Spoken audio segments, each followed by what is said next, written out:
সিরাজগঞ্জের কেন্দ্রে বসে তোমাদের চোখ উপরে ফেলবো, উপরে ফেলবো, উপরে ফেলবো, ঠিক কিনা?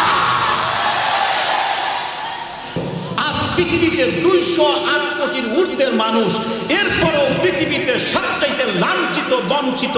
যদি ফিলিস্তিনের দিকে তাকান, এ যাবৎ 68,000-এর অধিক শিশু এবং নারীকে শহীদ করে দিয়েছে। এরপরে ধরেছে সুদানকে, ধরেছে কাশ্মীরকে, আরাকানকে, চেচনিয়াকে, বসনিয়াকে, ধরেছে উইগুরকে। আবার চক্রান্ত চলছে আমার মাতৃভূমি প্রিয় দেশ বাংলাদেশকে নিয়ে। কারা যেন চট্টগ্রামকে নিতে চায়,